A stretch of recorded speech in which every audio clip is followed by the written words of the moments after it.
आपण पाहत आहात कराड टुडे न्यूज।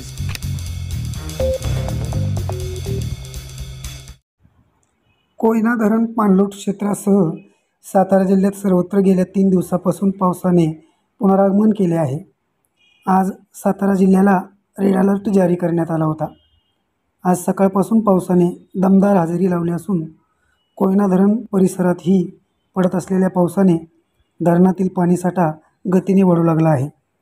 आज सायंकाळी 5 वाजेपर्यंत कोयना येथे 61 मिलीमीटर, नवजा येथे 69 मिलीमीटर तर महाबळेश्वरला 49 मिलीमीटर पावसाची नोंद झाली असून कोयना धरणात 23,456 क्युसेक पाण्याची सध्या आवक सुरू झाल्याने धरणात 93.45 TMC पाणीसाठा झाला आहे।